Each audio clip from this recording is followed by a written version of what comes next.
Take a look at books. Google's making a real push for all their Play services now, since we have books, music, movies, TV shows, magazines. So a lot of things to look at. So go into the Play Books applications, and then you can see there's a couple of O'Reilly technical texts I've been reading out. Here's just pull out one of the samples here on Java generics, if you know what those are. Going to go into the font controls here and change the controls because I was using it late at night. So you have full separate brightness controls right here inside the Books application. It totally disregards what you're using on the main device. So you can set it to exactly the way you want it. In any case,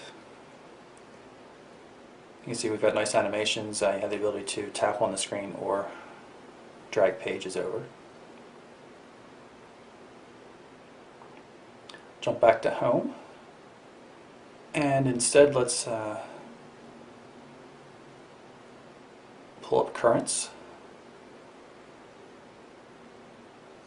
and let's see, we've got the Daily Beast. And this is Google's attempt at kind of a Flipboard type functionality, I suppose.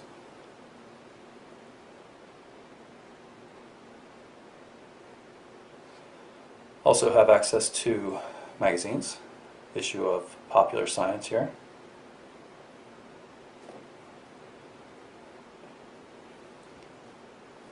Tap on the screen to get other controls. I'll go into text mode, makes it easier to read.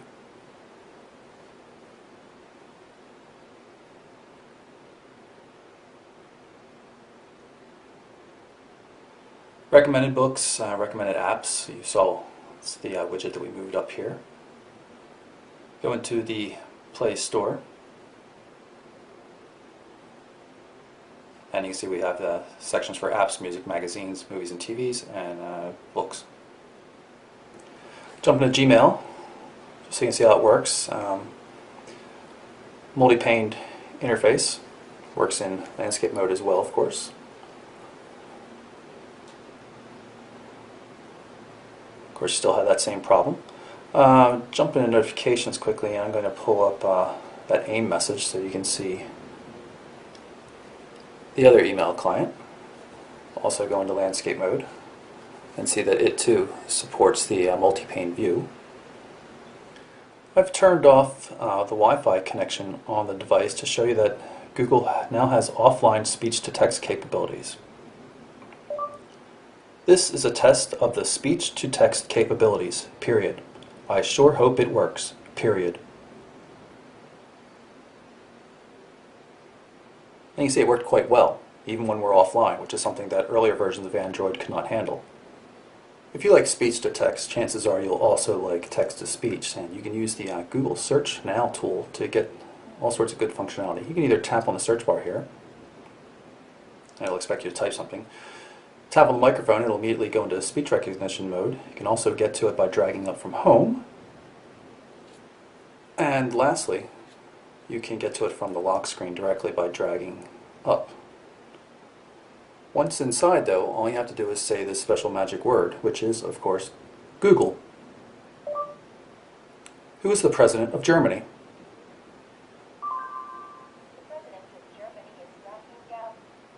And whenever you ask it a query that it knows a particular specific answer for, you'll get a nice card view of the answer like this. Otherwise, show me pictures of dogs. You might get graphics like this, or generic search results. What's the fastest car in the world?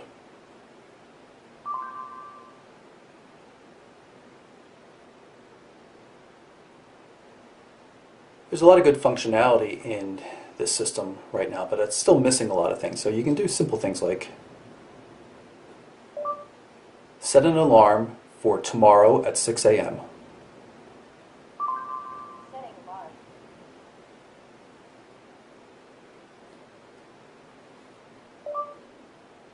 Did the Phillies win their last baseball game? No, the Phillies lost to the Mets 11-1. Who do the Phillies play next? The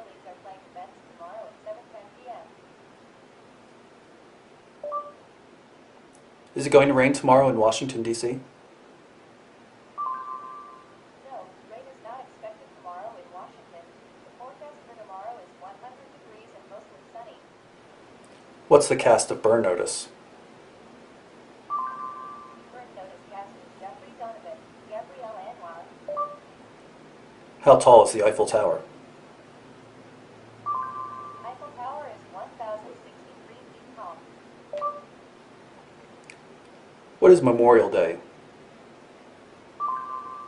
Memorial Day, D-Day, the last Monday in May, on which those who died in active military service. 18% of 95.33. 18% of 95.33 is 17.15. U.S. Air Flight 651. US 651 from San Francisco to Philadelphia is on time and departs in 1 hour 50 minutes. SP500.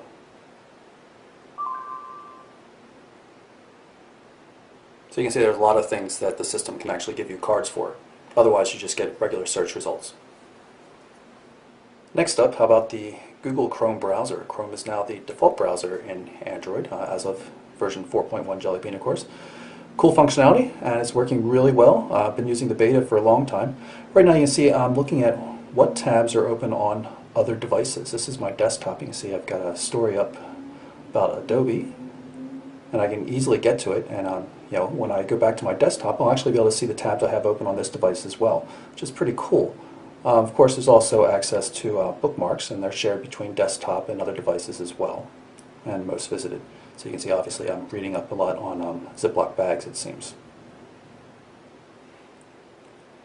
Let's go to bookmarks and my desktop bookmarks, and just go to the Mobile Burn site,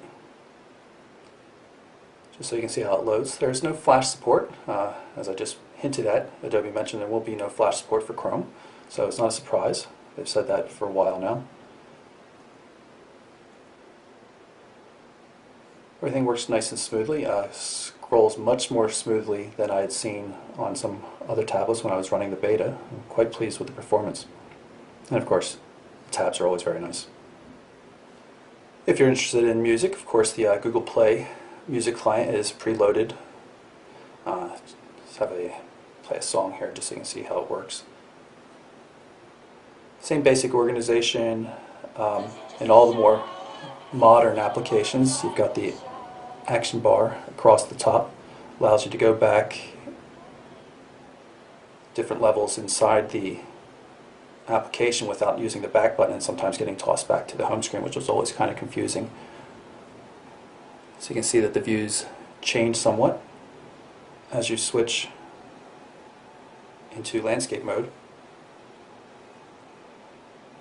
And of course, community controls everywhere. Jump back to the home screen, and obviously you have controls up here at the top as well. So what's missing in the device? Actually not a heck of a lot. About the only thing in terms of software I can say that's really truly missing is that there's no application for using the camera. Now I understand that there's no rear-facing camera, and quite honestly I don't want to encourage people walking around holding a tablet in front of their faces taking photos. But since you already have the forward-facing camera, it would be nice to allow people to snap quick self-portraits, whatever. As it stands, though, you can only use the forward-facing camera in Google Talk Chat or Skype or Hangouts on Google Plus or something like that. There's no ability to snap photos.